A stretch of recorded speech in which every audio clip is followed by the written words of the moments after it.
Digam graças a Deus. Assim nos diz a palavra do Senhor.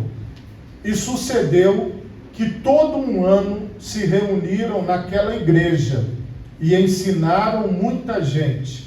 Em Antioquia foram os discípulos pela primeira vez chamados cristãos. Amém?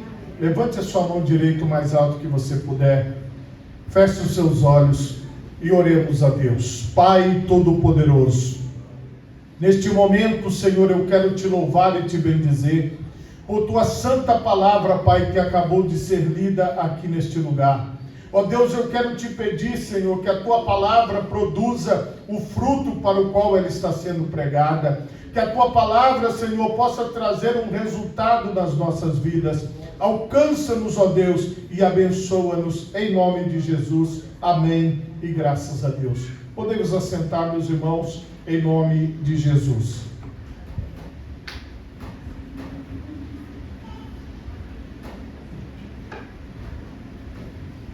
Meus irmãos, o tema da mensagem nesta noite é iniciando como cristãos. E eu quero também, como introdução a essa palavra, ler com vocês a raiz disso. Romanos 8, 29. Porque os que dantes conheceu, também os predestinou para serem conformes à imagem de seu Filho, a fim de que ele seja o primogênito entre muitos irmãos. Nos dias de hoje, nós que somos da Igreja do Evangelho Quadrangular, nós somos chamados de evangélicos. Essa é a definição. Um pouco mais atrás, nós éramos chamados, todos os cristãos que vieram da reforma protestante, de cristãos protestantes.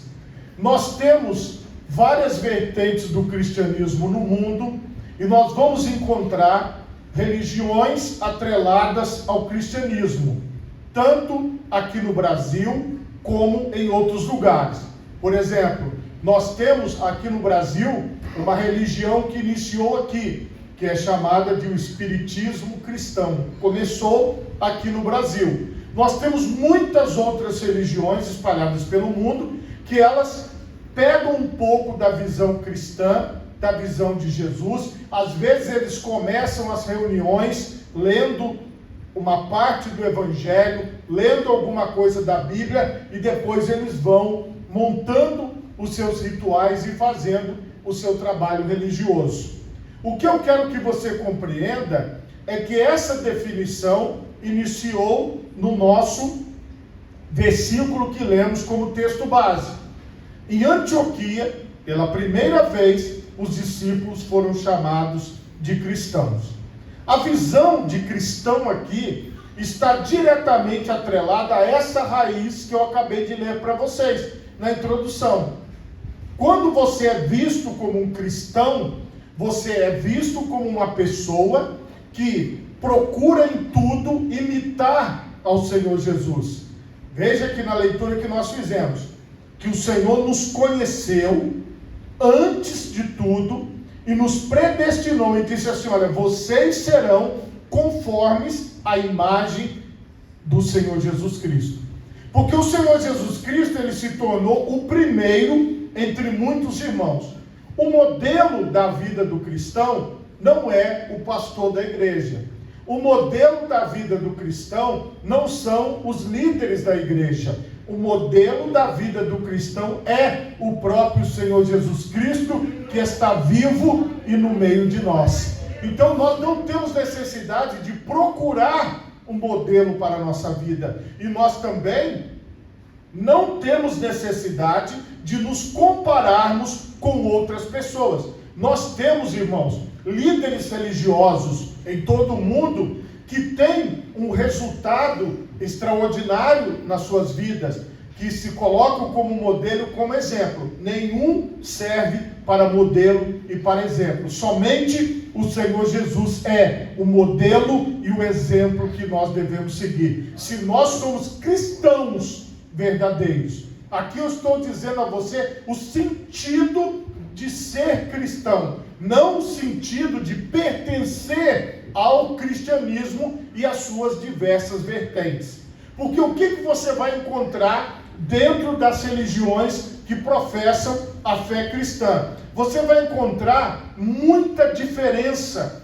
Você verá que os cristãos ortodoxos têm um tipo de crença. Você verá que os cristãos romanos têm outro tipo de crenças atreladas àquilo que é a base. Você vai encontrar, como eu falei para vocês, uma variação muito grande. Você vai encontrar, por exemplo, cristãos que vivem em lugares isolados. Eles constroem ali um local e vivem isolados, tanto no meio dito evangélico, como no meio das outras religiões que se dizem cristãs.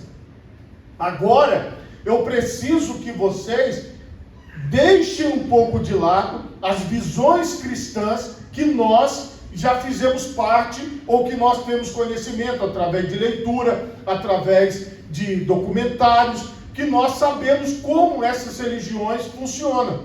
O que nós temos que ir é na Bíblia, é na palavra de Deus, é no Evangelho, para entendermos por que essas pessoas foram chamadas de cristãos. E se nós nos encaixamos no que a Bíblia está dizendo, se nós estamos enquadrados naquilo que a palavra de Deus está dizendo. Nos dias de hoje, qual é a grande dificuldade que todos nós temos? Nós temos muita informação. E nós temos a sociedade do espetáculo, a sociedade do visual. Por isso que as pessoas, elas procuram se apresentar na rede social, ou na TV, ou nos meios de comunicação, da melhor maneira que elas podem. Então elas criam modelos e moldes para que as pessoas se encaixem ali e se apresentem dessa forma. Isso foi passado, essa cultura da celebridade, essa cultura da evidência, para muitas dessas religiões que são oriundas do cristianismo. E essas pessoas, elas transformaram os ambientes em ambientes de entretenimento. Então eles desassociaram a vida diária, eles desassociaram o compromisso e começaram a assumir aquela parte que é: eu preciso me sentir bem, eu preciso estar bem, eu preciso viver bem. E este sentir bem, estar bem e viver bem destoa do que é ser um cristão verdadeiro. Então nós não podemos deixar que estes enganos dos nossos dias possam nos afetar, porque você foi separado por Deus para poder ser segundo a sua vontade. Qual é a vontade de Deus?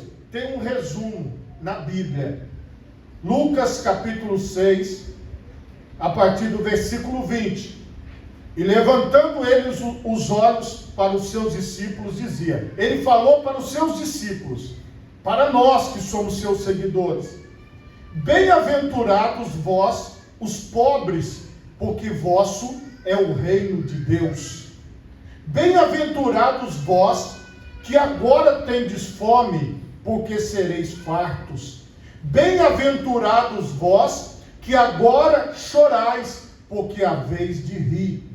Bem-aventurados sereis, quando os homens vos aborrecerem, e quando vos separarem, e vos injuriarem, e rejeitarem o vosso nome como mal, por causa do Filho do Homem. Folgai neste dia, exultai, porque é grande o vosso galardão no céu, pois assim faziam aos seus pais e aos profetas. O Senhor Jesus está dizendo: quando você chorar, segura as pontas, porque você está no caminho certo. Quando você tiver falta de alguma coisa material, você pode dar glória a Deus, porque você vai ser suprido de toda a falta. Quando você estiver vivendo um momento difícil na sua vida, continue firme no seu propósito, porque o seu galardão no céu é grande. quando as pessoas começarem a falar mal de você, porque você é um cristão verdadeiro, você pode glorificar a Deus, não quando estiverem falando bem, mas quando estiverem falando mal. Aí vem a exortação: mas ai de vós ricos, porque já tendes a vossa consolação. Ai de vós os que estáis fartos, porque tereis fome. Ai de vós os que agora rides, porque quando vos lamentareis e chorareis. Ai de vós, quando todos os homens falarem bem de vós, porque assim faziam seus pais aos falsos profetas.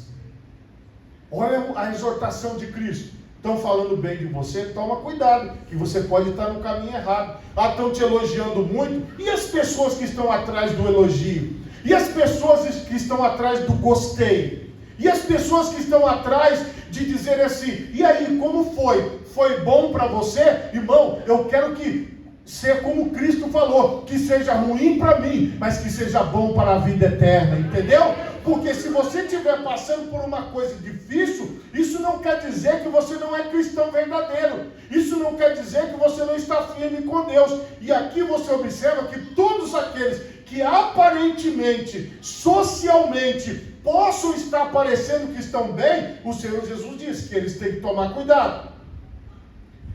Mas a vós que ouvis, você tem que ouvir, digo: amai a vossos inimigos, fazei bem aos que vos aborrecem, bendizei os que vos maldizem, e orai pelos que vos caluniam.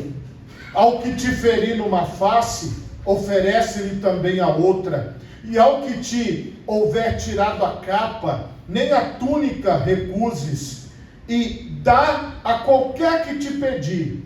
E ao que tomar o que é teu, não lhe o tornes a pedir. E como vós quereis que os homens vos façam, da mesma maneira fazei-lhes vós também. E se amardes os que vos amam, que recompensa tereis? Também os pecadores amam os que os amam. E se fizerdes bem aos que vos fazem bem, que recompensa tereis? Também os pecadores fazem o mesmo. E se emprestardes àqueles de quem esperais tornar a receber, que recompensa tereis? Também os pecadores emprestam aos pecadores para tornarem a receber outro tanto. Amai, pois, a vossos inimigos, e fazei bem, e emprestai, sem nada esperardes, e será grande o vosso galardão, e sereis filhos do Altíssimo, porque Ele é benigno até para com os ingratos e maus. Preste atenção, o verdadeiro cristão, ele não está aqui para brigar por aquilo que é material. Olha o que o Senhor Jesus falou: se você decidir abraçar o Cristo e ser como Ele, se a pessoa quiser alguma coisa que você acha que é sua, dê. Por quê? Porque aquilo não tem valor no céu, vai ficar na terra, vai apodrecer, vai enferrujar, vai perecer. Só que para seguir a Jesus, nós temos que ter uma visão além. Porque veja bem, quando você chega ao ponto de dizer: tudo que eu tenho foi Deus que me deu, foi Deus que colocou na minha administração, e se Ele precisar dela, Ele pode levar, porque eu sei que Ele tem muito mais para suprir a minha necessidade. Então você entendeu. Porque os inimigos, eles querem o quê? O bem material. Os inimigos querem o resultado. Os inimigos querem ter a palavra final. Os inimigos querem ofender. Os inimigos querem te maltratar. Então essas pessoas que se levantam contra você, nada do que elas falarem pode te atingir, porque você não guia a sua vida pelo que estão falando de você. Você guia a sua vida se você está reto diante de Deus, é o que é necessário. Você entende o Evangelho? O Isaac entende direitinho. Ele bate palma certinho. Pegou a visão ele. Sede, pois, misericordiosos, como também o vosso Pai é misericordioso. Não julgueis e não sereis julgados. Não condeneis e não sereis condenados. Soltai e soltar-vos-ão, dai e ser-vos-á dado, boa medida, recalcada, sacudida, transbordando vos darão, porque com a vossa mesma medida com que medirdes, também vos medirão de novo. Ou seja, se você é bom, se você faz o bem, é isso que agrada a Deus. Alguém pode dizer que você tem que lutar pelos seus direitos, tem que brigar, que você tem que se impor, mas escute o Evangelho, não se imponha, deixa que Deus vai operar. Você entende? O Senhor está mostrando isso claramente, que o nosso papel aqui é fazer a vontade dEle. Qual é a vontade dEle? É não estarmos presos às coisas materiais, mas estarmos presos às coisas espirituais. Disse-lhes uma parábola: pode porventura um cego guiar outro cego? Não cairão ambos na cova? O discípulo não é superior ao seu mestre, mas todo o que for perfeito será como o seu mestre. Por favor, diga assim comigo: eu preciso ser como Jesus. O seu mestre é Jesus. O meu mestre é Jesus. Eu preciso ser como Jesus. Eu não sou melhor do que Jesus. Eu não posso tirar uma conclusão da minha mente. Não, mas isso que Jesus acabou de descrever aí, que eu tenho que deixar as pessoas me maltratarem, que eu tenho que deixar as pessoas levarem o que eu conquistei. Na verdade, quando você pensa como Jesus, você entende assim: você só conquistou porque o Senhor te deu forças, você só tem porque o Senhor te deu essa ocasião. Então, se alguém quiser levar, não está levando de você, está levando do próprio Deus, compreende? Porque o seu pensamento não está nas coisas finitas, o seu pensamento está nas coisas eternas. Agora veja bem, meus irmãos, dentro desse contexto, Jesus está mostrando assim, o cego que guia outro cego acaba dando uma dificuldade lá na frente. Por quê? Ele está falando assim a respeito dos que ensinam a falsidade. Se o Senhor Jesus, a característica dele foi a humildade, eu como cristão, eu preciso ter a mesma característica dele, a humildade. Se a característica de Jesus foi não fazer questão dos bens materiais, não se rivalizar com ninguém, essa deve ser a minha característica, porque eu sou como o meu mestre. Eu não posso ter conclusões daquilo que eu acho, porque muitas vezes as pessoas, elas abandonam o ensinamento de Jesus quando elas querem colocar outras filosofias acima do Cristo, outras ideias acima do Senhor. Então, basta que o discípulo seja como o seu mestre. Na época de Jesus, o significado disso era assim: o mestre, que no caso era o professor dos dias de hoje, ele era uma pessoa que ele tinha que ser imitada no jeito de se vestir, ele tinha que ser imitado no jeito de falar, ele tinha que ser imitado até no jeito de andar. Na verdade, o discípulo, ele era uma cópia, uma imitação do seu mestre, no sentido daquela época que acontecia estes ensinamentos.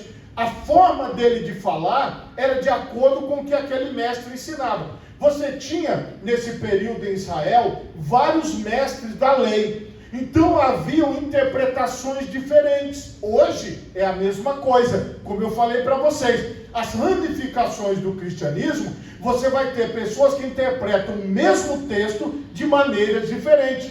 E com qual interpretação nós vamos ficar? Com a do Senhor Jesus Cristo, porque Ele é o nosso mestre. Então a visão aqui é: nós temos que ser como o Senhor Jesus.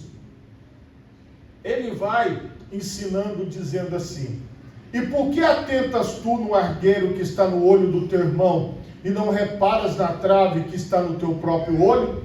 Ou como podes dizer ao teu irmão: irmão, deixa-me tirar o argueiro que está no teu olho, não atentando tu mesmo na trave que está no teu olho? Hipócrita, que quer dizer falso. Tira primeiro a trave do teu olho, e então verás bem para tirar o argueiro que está no olho do teu irmão.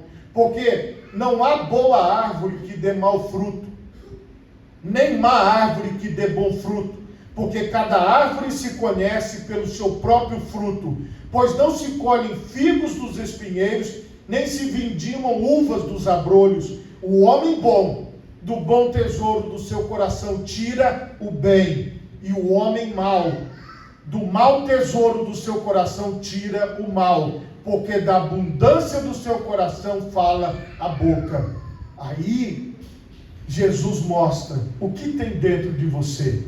Se dentro de você tem o Espírito Santo, se dentro de você tem a palavra de Deus, você vai dar bons frutos. Qual é o bom fruto que o Senhor está falando conosco nesse texto todo? É o comportamento.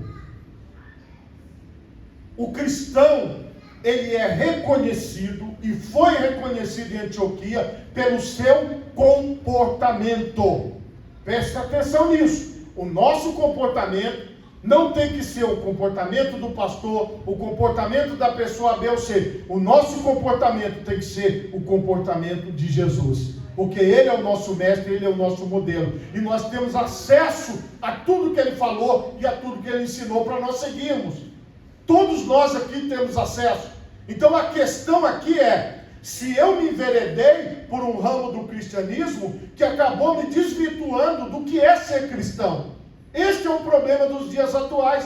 As pessoas reinterpretaram e interpretaram os textos de forma que estão longe do Senhor. E aí entra essa questão da trave nos olhos. Vem essa questão das pessoas que não conseguem viver o que elas estão ensinando, não conseguem viver o que elas estão pregando. Por quê? Porque elas se colocaram como mestre, irmãos. Todos nós temos que entender o seguinte: nós somos discípulos do mestre. Nós não podemos evocar isso para a nossa vida. Nós temos que deixar sempre Jesus em primeiro lugar. Conforme nós cantamos aqui, que o Senhor possa crescer, que o Senhor possa aparecer e que nós possamos diminuir dia após dia, para que nós possamos ser reconhecidos como cristãos. E por que me chamais Senhor, Senhor, e não fazei o que eu vos digo? Tem muitas pessoas fazendo isso nos nossos dias. Eles cantam louvores lindos que falam de Jesus, eles proclamam que são de Cristo, mas eles não têm o fruto, que é o resultado de uma vida no altar de Deus, com um bom comportamento, com o comportamento de Cristo.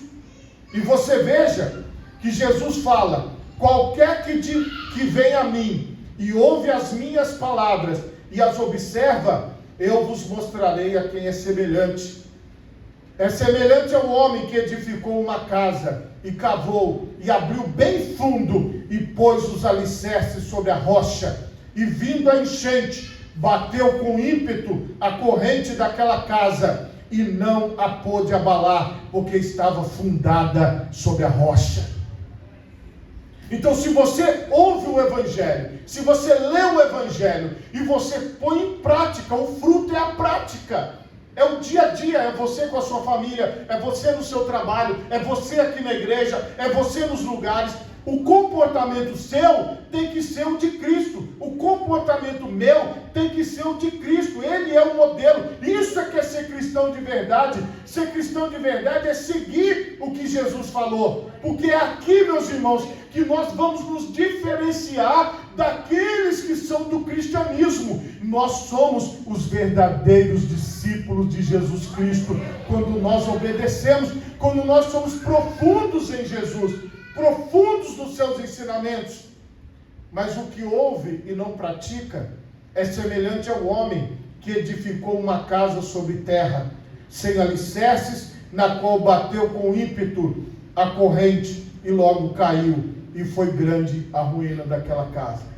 Nós estamos vendo, meus irmãos, grandes impérios religiosos caindo, grandes impérios religiosos de pessoas que nós falamos muito isso, que as igrejas da moda, do momento, as igrejas que foram do momento há 10 anos atrás, agora estão mergulhadas em escândalo, estão mergulhadas em coisas ruins. Por quê? Porque no fundo, estas pessoas nunca foram cristãos de verdade.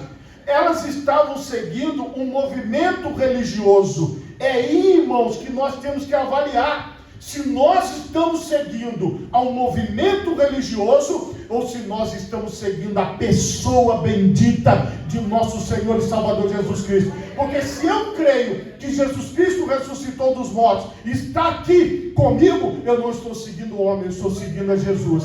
Porque a palavra que é ensinada não é o meu modelo de vida, mas é o que Jesus ensinou como modelo de vida. Porque se eu ver uma pessoa que se diz ser cristão fazendo algo que não está aqui na doutrina de Cristo, isso não vai me abalar em nada, porque eu não estou seguindo ele, eu estou seguindo Jesus. Então, quantas pessoas estão desviadas, estão afastadas, estão distanciadas? Irmãos, eu gostaria que todas estivessem na presença de Deus, mas eu não vou me afastar porque ela se afastou. Eu vou permanecer na doutrina dos apóstolos, no ensinamento da palavra de Deus. Hoje, eu creio que você está firmado na rocha, que é Cristo. Você está firmado na presença de Deus. Irmãos, nós sempre vamos falar o que é ser cristão. Você veja que eu só li a Bíblia.